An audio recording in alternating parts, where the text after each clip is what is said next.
Dari Abu Hurairah radhiyallahu an, dia mengatakan Nabi sallallahu alaihi wasallam bersabda, barang siapa yang ingin rizkinya dilapangkan dan umurnya dipanjangkan, hendaklah dia berhubungan menyambung silaturahim. Hadis ini dikeluarkan Imam Bukhari. Wa an Jubair ibn Mut'im radhiyallahu anhu qala Rasulullah sallallahu alaihi wasallam la yadkhulul jannata qati'un, yakni qati'ar rahimin.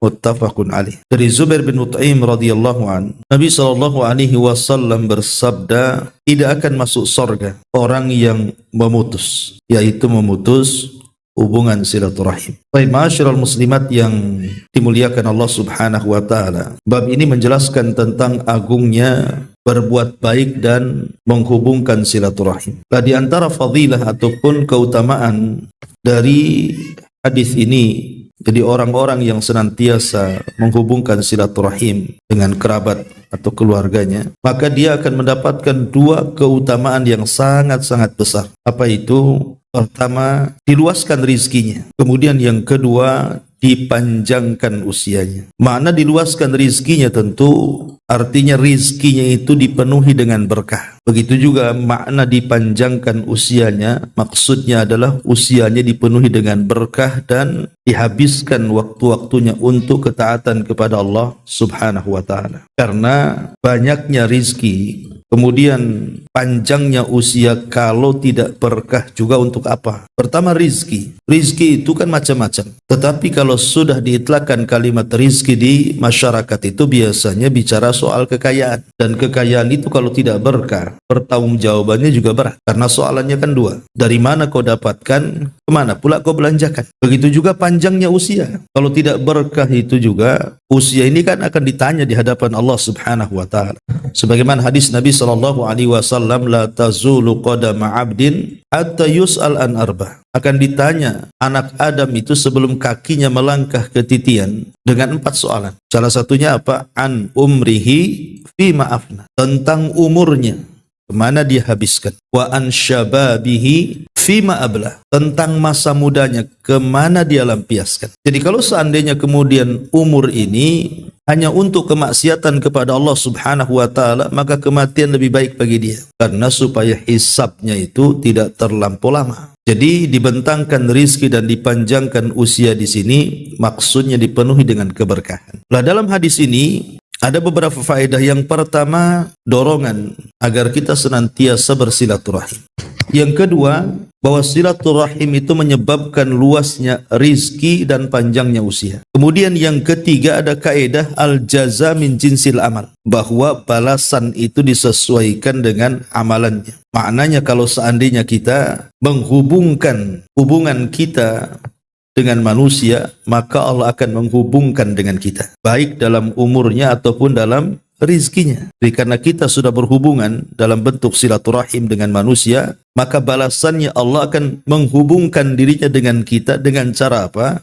Dipanjangkan usianya dan diluaskan rizkinya. Itu namanya al-jaza min jinsil amal. Balasan itu disesuaikan dengan amalannya. Kemudian juga di sini ada itsbatul asbab, mencari sebab. Di mana seseorang itu ketika ingin diluaskan rizkinya tidak bisa hanya berdoa meminta rizki banyak. Ataupun ketika kita berdoa kepada Allah minta dipanjangkan usianya, bukan hanya duduk di tempat sholat kemudian mengangkat kedua tangan dan meminta, ya Allah panjangkan usia saya. Tapi doa itu tidak akan manfaat kecuali ada sebab. Nah, cari sebabnya. Lah, salah satu sebab daripada kedua perkara tersebut adalah dengan cara silaturahim. Jadi doa saja tidak cukup, harus ada sebab. Lah, salah satu, ya banyak sebabnya yang menjadikan umur panjang, rizki luas ini. Cuman salah satu sebab yang disebutkan dalam hadis ini adalah bersilaturahim. Tetapi walaupun demikian, namanya rizki dan umur itu tidak mungkin seorang hamba itu diwafatkan kecuali Allah sempurnakan rizkinya. Lan tamuta nafsun hatta tastawfiya rizquha wa ajaluha, kata Rasul. Tidak mungkin jiwa itu diwafatkan sampai disempurnakan rizki dan ajalnya. Artinya rizki dan ajal itu sudah ditakdirkan oleh Allah Subhanahu wa taala. Tapi yang dimaksud di sini artinya dalam catatan para malaikat. Jadi kalau dalam catatan malaikat itu si Anu usianya 50 tahun, karena bersilaturahim maka diubah menjadi 60 tahun. Dalam catatan malaikat si fulan itu rizkinya sekian, tapi karena silaturahim maka dicatat sekian, dirubah. Tetapi yang di Lauhil Mahfuz dia tidak berubah. Dan malaikat tidak tahu isi yang di Lauhil Mahfuz. Dia hanya mencatat sebagaimana yang diperintahkan Allah Subhanahu wa Ta'ala. Baik, sebelum kita bicara soal pentingnya silaturahim dan itu menyebabkan seseorang itu dipanjangkan umurnya. Karena ada hadis lain juga yang mengatakan silaturahim tazidu fil umri. Bahwa silaturahim itu bisa menambah dalam umur. Jadi ada amalan-amalan yang dengan amalan-amalan itu seseorang itu bisa diberkahi umurnya. Salah satu berkah umur itu adalah dipanjangkan usianya, atau mungkin tidak panjang usianya, tetapi dia memiliki pahala seolah-olah pahala itu menjangkau usia yang panjang. Umpamanya usianya 40 tahun, tapi dia punya pahala seolah-olah dia itu beribadah sampai 100 tahun. Nah, itu juga makna dipanjangkan umur itu. Jadi bisa bermakna panjang umur itu ya hakikatnya seperti itu, dari 40 tahun jadi 50 tahun, atau tetap usianya 40 tahun, tetapi dia punya amalan yang seolah-olah dia punya usia lebih daripada itu. Lah caranya gimana? Salah satunya adalah bersilaturahim. Ini yang pertama. Kemudian yang kedua, husnul khuluqi wal ihsan ilal jari. Berusaha untuk memperbaiki akhlak dan berusaha untuk berbuat baik kepada tetangga. Karena ada hadis mengatakan silaturrahimi wa husnul khuluqi wa husnul jiwari ya'murani diyari wa yazidani fil a'mari. Kata Nabi SAW, bersilaturahim, kemudian meningkatkan akhlak yang baik, kemudian berbuat baik kepada tetangga, maka amalan-amalan ini bisa membawa kekayaan di dunia dan bisa menambah umur di dunia. Lihat di sini ada 3 amalan dalam hadis ini. Pertama silaturahim, yang kedua baik akhlak, dan yang ketiga berbuat baik kepada tetangga. Maka berbuat baik kepada tetangga salah satunya adalah membawa kekayaan dan menambah umur. Makanya baik-baik dengan tetangga, Bu. Berarti kesimpulan atau mafhum mukhalafah, pemahaman kebalikan dari hadis ini, kalau ibu berbuat jahat kepada tetangga, siap-siap saja, Bu. Berarti pendek umurnya. Ya, karena kebalikan dari hadis ini kan begitu. Kalau berbuat baik kepada tetangga, panjang umurnya. Jadi kalau tidak baik, ya segitu saja umurnya. Dan segitu juga rizkinya. Ini yang kedua. Yang ketiga, di antara amal-amal yang atau umur-umur yang diberkahi oleh Allah Subhanahu wa Ta'ala, yang ia habiskan usianya itu untuk zikrullahi azza wa jalla, berzikir kepada Allah Subhanahu wa Ta'ala. Sebutkan dalam hadis Sa'ad bin Abi Waqqas radhiyallahu anhu. Jadi kami, kata Sa'ad, pernah duduk-duduk bersama Nabi SAW. Tiba-tiba Nabi mengatakan, ayajizu ahadukum an yaksiba kullu yaumin alfa hasanah. Lemahkah salah seorang di antara kalian untuk mendapatkan pahala setiap hari 1000 kebaikan? Ya, Rasul bertanya, apakah kalian tidak bisa kalau dalam sehari itu dapat kebaikan atau mengumpulkan kebaikan sampai 1000, kata Rasul. Maka heran para sahabat ini dan mengatakan, kaifa yaksibu ahaduna alfa hasanah. Ya Rasul, mana mungkin seseorang itu dalam satu hari bisa melakukan 1000 kebaikan? Itu macam mana caranya? Maka Nabi SAW mengatakan, yusabbihu mi'ata tasbihatin fayuktabu lahu alfu hasanah wa yukhattu anhu alfu khatiyah. Bertasbihlah dalam satu hari itu 100 tasbih. Subhanallah, subhanallah, subhanallah, sampai 100. Maka dengan 100 tasbih itu telah dicatat bagimu 1000 kebaikan dan dicatat bagimu penghapusan kesalahan. Jadi 1000 dicatat kebaikan dan 1000 dihapus kesalahan. Hanya mengucapkan tasbih saja, Bu. Subhanallahil azim, subhanallah, subhanallah, gitu saja 100 kali. Karena kan setiap kebaikan itu kan dilipat gandakan 10 kali lipat, Bu. Setiap kebaikan itu dilipat gandakan 10 kali lipat, dan 100 kali 10 ya 1000 jadinya kan jatuhnya. Itulah yang dimaksud oleh Nabi SAW. Kalau ingin kita mendapatkan 1000 kebaikan, yang kalau seandainya orang melakukannya dengan sengaja berbuat baik, 1000 kebaikan itu perlu berapa hari itu? Perlu umur yang panjang kan, Bu? Tetapi tidak perlu Allah berikan umur untuk mendapatkan pahala sebanyak itu. cukup dengan amalan yang ringan tetapi pahalanya mendulang. Lah inilah dengan cara bertasbih 100 kali dalam sehari. Berarti kita sudah mengumpulkan 1000 kebaikan, bahkan keburukan kita pun akan dihapus 1000 keburukan. Subhanallah. Ya, ini yang ketiga. Bahkan ada juga hadis Nabi SAW, hadis Juwairiyah radhiyallahu an. Jadi Juwairiyah ini dia mengatakan Nabi SAW pernah keluar dan dia sedang sholat. Jadi Juwairiyah kan istri Nabi, dia sedang sholat duha. Kemudian Nabi SAW keluar. Kemudian setelah keluar kembali ke rumahnya dan Juwairiyah itu masih tetap duduk di tempat ibadahnya. Kemudian Rasul bertanya, wahai Juwairiyah, apakah engkau masih seperti itu ketika aku keluar dan kembali? Kata Juwairiyah, iya wahai Rasul. Maka Nabi SAW mengatakan, laqad qulta ba'daki arba kalimati thalah law wuzinat atau law wuzinat bima qulti mundul yaum lawazanat khunnah. Kata Nabi, maukah ku ajarkan kepadamu 4 kalimat yang kalau engkau ucapkan maka itu sama dengan amalanmu yang dari tadi ibadah saja di situ. Maka kata Juwairiyah mengatakan, tentu ya Rasul, apa kalimat itu? Rasulullah mengatakan, subhanallah wa bihamdihi adada khalqihi wa ridha nafsihi wa zinata arshihi wa midada kalimati. Inilah 4 kali. 1, subhanallah wa bihamdi. Yang kedua, adada khalqi wa ridha nafsi. Kemudian yang ketiga, wa zinata arsy. Kemudian yang keempat, wa midada kalimati. Maka kata Nabi SAW, kalau engkau baca 3 kalimat ini, itu pahalanya lebih besar dibandingkan engkau duduk dari tadi seperti itu.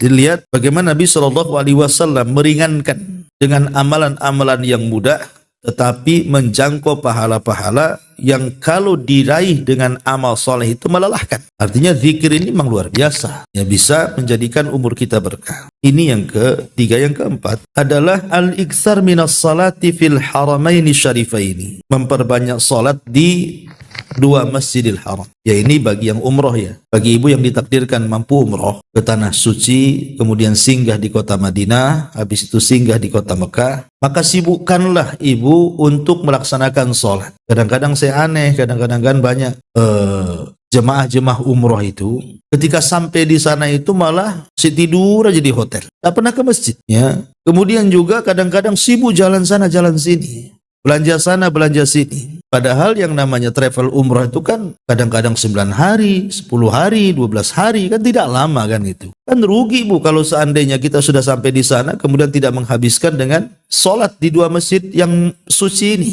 Karena kan lipatan pahalanya besar itu. Masjid Nabawi kalau kita sholat 1000 kali sholat di tempat-tempat yang lain. Kalau Masjid Al-Haram lebih besar lagi, 100.000 kali sholat. Nah kalau kita menyengajakan diri 100.000 kali sholat itu, berapa waktu yang kita hajatkan untuk melakukannya kan? Berapa umur yang kita habiskan tuh? Tapi tidak perlu cukup umroh 12 hari ataupun mungkin 10 hari atau 9 hari, kita bisa mendulang pahala sholat sebanyak-banyaknya dengan melihat kelipatannya tadi. Di Masjidil Haram 100.000 kali sholat dibandingkan di masjid-masjid sini, atau di Masjid Nabawi sama dengan 1000 kali sholat dibandingkan di masjid-masjid sini. Ini kan sama dengan memanjangkan usia, walaupun hakikatnya usia tidak panjang, tapi kan seolah-olah dia punya usia yang banyak tuh. Dan dihabiskan amalannya untuk sholat, kan luar biasa. Ini juga diantara perkara yang kemudian yang kelima, hudurul masajid lil ilmi awit ta'allum, lil ilmi awit ta'lim. Kata Nabi SAW, man ghada ilal masjid la yuridu illa an yata'allama khairan aw yu'allimahu kana lahu ka ajri haj tammata hajati. Barang siapa yang menyengaja datang ke masjid, umpamanya ada kajian di masjid mana gitu kan, ibu datang sengaja, memang tujuan ke masjid itu untuk ngaji gitu ya. Dan Nabi SAW, siapa yang berangkat ke masjid tidak ada niat kecuali untuk belajar, mempelajari kebaikan atau mengajarkan kebaikan. Jadi belajar kebaikan atau mengajarkan kebaikan, maka pahalanya sama dengan haji. Dan hajinya sempurna. Coba Bu, kalau ibu menyengajakan haji, kan haji itu kadang-kadang berangkat dari sini, kadang-kadang di bulan Dzulqa'dah kan Bu, kloter itu. Baru kemudian masuk di bulan Dzulhijjah. Nanti di bulan Dzulhijjah itu setelah melaksanakan haji kan tidak langsung balik lagi. Kurang lebih mau 1 bulan tuh. Mulai dari berangkat sampai pulang. belum lelahnya, belum letihnya gitu ya. Tetapi cukup kita ini menyengaja datang ke masjid untuk belajar atau mengajar, maka pahalanya sama tuh dengan haji tuh. Luar biasa ya. Ustaz, bagaimana kalau pengajiannya di rumah kayak gini? Lafadznya di masjid, Bu. Ya. Tapi bukan berarti di rumah ngaji tidak dapat pahala. Ya pahalanya lain. Pahalanya lain kan gitu ya. Ya pahalanya seperti hadis yang umum, siapa yang berzikir kepada Allah, berhalakoh-halakoh zikir, maka seolah-olah dia berada di taman-taman sorga. Kemudian malaikat akan mengepakkan sayapnya, kemudian memintakan ampun, dan ketika kita bubar dari pengajian, dosa-dosa kita diampuni. Banyak sih pahala orang yang bermajelis ilmu itu. Tapi kalau khusus ditempatkan di masjid, maka pahalanya akan mendapatkan seperti ini. Ini yang kelima. Yang keenam, diantara juga yang bisa menambahkan umur adalah di mana seseorang itu berusaha untuk mengejar malam Lailatul Qadar, yaitu di bulan Ramadan ya tentunya. Karena Allah Subhanahu wa taala mengatakan Lailatul Qadri khairun min alfi syahrin. Jadi satu malam di malam Lailatul Qadar itu, itu sama dengan 1000 bulan. Sama dengan 1000 bulan, bayangkan. 1000 bulan itu kalau mau dikalikan berarti 83 tahun 6 bulan kurang lebih. Seolah-olah kita diberikan usia seperti itu. Maka kejarlah malam Lailatul Qadar. Ya, tapi kan hanya di bulan Ramadan. Kalau sekarang Lailatul Qadar yang dapat kan itu. Nunggu Ramadan gitu. Kemudian yang ketujuh, juga di antara hal-hal yang bisa menambah umur dan juga menjadikan sebab umur itu menjadi berkah adalah seseorang yang terbiasa melakukan amal soleh. Jadi ibu biasa sholat malam, biasa sholat duha, biasa baca Quran, biasa zikir gitu kan. Kemudian Allah Subhanahu wa taala takdirkan, kemudian ibu meninggal dunia ya. Maka ibadah-ibadah yang ibu lakukan di dunia itu seolah-olah ibu masih hidup di dunia pada sudah meninggal. Karena ibadah-ibadah kebiasaan yang ibu lakukan di dunia yang bermanfaat setelah kematiannya. Makanya kenapa seorang muslim itu harus cerdas. Ya, cari amalan-amalan yang amalan-amalan itu bisa mengantarkan sampai kepada kuburannya walaupun ibu sudah meninggal. Seperti sedekah umpamanya. Ya, sedekah yang mengalir. Ataupun ilmu yang ibu dakwahkan kepada orang lain. Atau ibu punya anak soleh yang mendoakan ibu. Atau ibu mendakwahkan kepada kawan. Sehingga dia sadar ketika ibu meninggal, kawannya mendoakan terus sama ibu. Karena sebab ibulah dia dapat hidayah. Ataupun umpamanya membuat sumur untuk kepentingan umat. Mewariskan mushaf, ditaruh di masjid-masjid supaya dibaca gitu ya. Atau membangun masjid, ataupun menanam pohon kurma atau pohon-pohon yang lain kemudian buahnya disedekahkan, dan begitu seterusnya. Ibu sudah mati, pohonnya masih hidup dan terus jadi sedekah kan itu.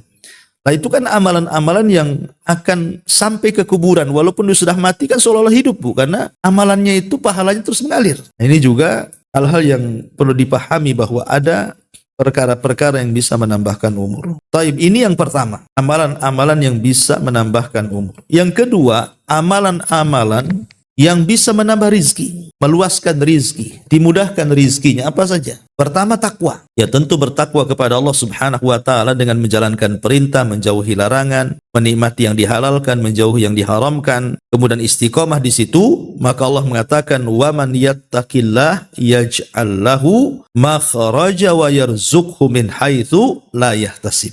Barang siapa yang bertakwa kepada Allah, Allah akan carikan jalan keluarnya. Dan Allah Subhanahu wa taala akan berikan rizki dari arah yang tidak disangka-sangka. Ini yang pertama. Ya, singkat-singkat saja. Kemudian yang kedua, istighfar. Banyak istighfar. Dan Allah mengatakan dalam surah Nuh ayat 10-12 itu, "Faqultu astaghfiru rabbakum innahu kana ghafara. Yursilis samaa 'alaikum midrara wa yumdidkum bi amwalin wa banin wa yaj'al lakum jannatin wa yaj'al lakum anhara." Maka Allah Subhanahu wa taala menghikayatkan Nuh ketika bicara dengan kaumnya. Maka aku katakan, beristighfarlah kepada Rabb kalian karena Dia zat yang Maha Pengampun. Kalau kalian banyak istighfar, kata Nuh, Allah akan ujani kalian. Allah akan luaskan harta keturunan kalian. Dan Allah akan lebatkan kebun-kebun. Dan Allah alirkan sungai-sungai kepada kalian. Lihat bahwa istighfar itu menjadikan luasnya rizki. Ini yang kedua. Yang ketiga, kathratus sadaqah. Perbanyak sedekah. Karena Rasulullah SAW mengatakan, "Ma naqasat malu sadaqah, ma naqasa malu sadaqah. Tidak mungkin berkurang harta sedekah itu. Dalam riwayat bal yazdad, bal yazdad, bal yazdad. 3 kali Rasul mengatakan bahkan bertambah, bertambah dan bertambah. Ya, bahwa sedekah itu bisa memperkaya karena menambah harta. Kemudian yang keempat, silaturahim sebagaimana hadis yang kita baca di sini bisa menambah rizki. Kemudian yang kelima, memperbanyak haji dan umroh. Memperbanyak haji dan umroh. Kalau punya uang ya umroh, gak apa-apa umroh lagi. Tapi jangan kemudian lupa juga dengan hak tetangga yang miskin-miskin, ya kasihan juga. Kalau sudah umroh sekali 2 kali, kemudian ada tetangga kita yang miskin, ya tentu menolong fakir miskin juga lebih baik dibandingkan umroh berkali-kali kan. Tapi kalau maksud saya begini,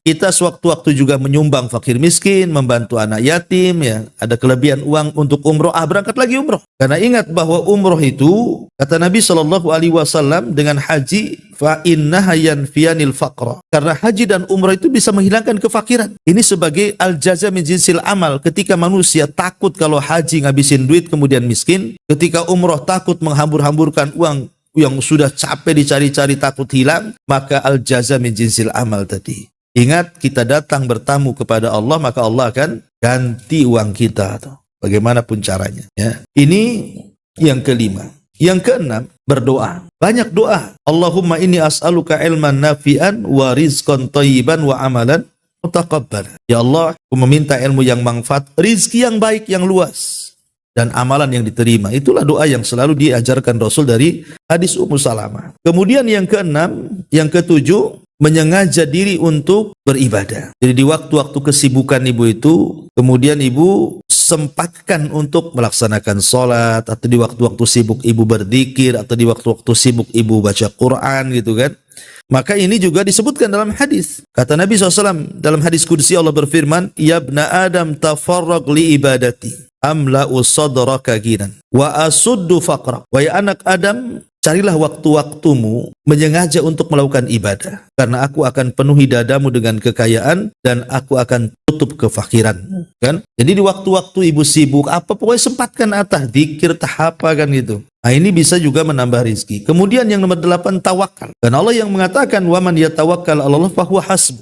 Siapa yang bertawakal kepada Allah, Allah akan mencukupkan segalanya. Kemudian yang ke-9, berdoalah di pagi hari, kemudian berusaha mencari rizki di pagi-pagi. Karena pagi hari itu adalah pagi berkah. Yang Rasul doakan dalam sabdanya, Allahumma barik li ummati fi bukuriha. Ya Allah, berkahi umatku di waktu paginya. Makanya kita lihat banyak orang-orang Cina itu kan Bu, yang agamanya dari muslim, non-muslim, orang kafir, itu sebelum subuh udah keluar Bu, ke pasar, ya kan? Kayaknya bocor hadis ini ke mereka, ya. Coba, mereka sebelum subuh itu udah bangun Bu, udah jalan ke pasar. Kita yang tahu hadis ini tidur pagi-pagi. Cemana coba? Berkah waktu turun orang Cina itu bangun, berkah turun kita pula tidur. Nah, makanya kemudian kita ini nggak pernah diberkahi jadinya. Nah, padahal ini juga tentang pentingnya seseorang juga ingin ditambah rezeki, ya pagi-pagi buta dia setelah sholat subuh berdoa minta rezeki yang baik, cari rezeki. Dan yang terakhir tentunya perbanyak sholat. Karena Allah Subhanahu wa taala mengatakan, wa'mur ahlaka bis sholati wastabir 'alaiha nahnu nas'aluka rizqan nahnu narzuquka wal 'aqibatu littaqwa. Perintahkan keluargamu untuk sholat dan bersabar. Kami tidak meminta rizki, kami yang kasih rizki dan akibat yang baik bagi orang-orang bertakwa, kata Allah. Inilah di antara 10 perkara yang bisa melapangkan rizki. Nah, kembali kepada tema di sini, Nabi SAW mengatakan bahwa kalau ingin dipanjangkan umurnya, ingin pula kemudian diluaskan rizkinya, maka bersilaturahim. Ketika Nabi SAW bicara soal silaturahim, maka Nabi SAW mengatakan apa? Al-wasil laisal wasilu bil mukafi. Laisal wasilu bil mukafi. Bukanlah orang yang menghubungkan silaturahim itu dengan sistem barter. Sistem barter itu begini Bu, kalau dia telepon baru aku telepon. Ya, kalau dia SMS, ku balas SMS. Kalau dia datang, ya ku datang juga sama dia. Kalau dia datang bawa makanan, ku juga datang bawa makanan. Itu namanya barter Bu. Kalau dia datang, ku datang. Kalau dia WA, ku WA. Ya, bukan begitu silaturahim itu. Tapi silaturahim itu kata Rasul, kalau saudara kita memutuskan, kita yang menyambungkan. Jadi yang menyambungkan itu yang disebut dengan silaturahim. Tapi yang tersambung gara-gara kita menyambungkan, dia tidak silaturahim. Karena dia menggunakan barter. Gara-gara kita menghubungkan ke dia, dia baru berhubungan dengan kita. Jadi yang silaturahim itu yang pertama tadi yang menghubungkan. Itulah silaturahim. Makanya Rasul mengatakan laisal wasil bil mukafi, walakin al wasil alladzi idza quti'at rahimuhu wasalaha. Jadi orang yang silaturahim itu kalau kerabatnya memutuskannya, dia berusaha untuk menyambungkannya. Dan ingat bahwa ar-rahim, silaturahim, kalimat ar-rahim itu tergantung di arsy Allah. Dan dia mengatakan, man wasalani wasalahullah, wa man qata'ani qata'ahullah. Jadi rahim itu akan bicara di arsy Allah itu dan mengatakan, siapa yang menyambungkan denganku, Allah akan sambungkan dengannya. Siapa yang memutuskan denganku, maka Allah akan putuskan dengannya. Jadi bahaya sekali ya kalau kita memutus silaturahim, itu berarti kita memutuskan tali hubungan kita dengan Allah Subhanahu wa taala. Karena begini Bu, di antara keutamaan silaturahim itu yang pertama, silaturahim itu kan alamat iman, alamat keimanan seseorang. Karena Rasul yang mengatakan, "Man kana yu'minu billahi wal yaumil akhir falyasil rahimahu." Siapa yang beriman kepada Allah dan hari akhir, sambungkan silaturahim, kan itu. Jadi itu bentuk alamat iman. Yang kedua itu sebab kita diberkahi masalahnya, baik dalam rezeki ataupun umur, sebagaimana hadis yang kita baca di sini. Ya. Bahkan lebih daripada itu, silaturahim itu sebab di mana Allah akan menghubungkan dengan kita. Allah akan menghubungkan talinya dengan kita. Dan kalau kita tidak terputus tali kita dengan Allah, maka hajat apapun yang kita butuhkan pasti Allah akan mengabulkannya. Dan lebih daripada itu, silaturahim itu sebab masuk surga. Rasul, ya ayyuhan nas absus salam wa atimut ta'am wasilul arham wasallu bil laili wan nasu niyam tadkhulul jannata bis salam. Wahai manusia, sebarkan salam, kasih makan orang susah, bersilaturahimlah, salatlah tengah malam, maka kalian akan masuk surga dengan selamat. Dan banyak lagi keutamaan tentang silaturahim, dan juga kutukan orang-orang yang tidak bersilaturahim, maka akan terancam dengan tidak akan dimasukkan ke dalam surga. La yadkhulul jannah, maksudnya la yadkhulul jannah ini tidak akan masuk surga awalian, dari rombongan orang yang awal-awal masuk surga. Dia masuk surganya akhir-akhir. Siapa? Al-qati, orang yang memutus silaturahim.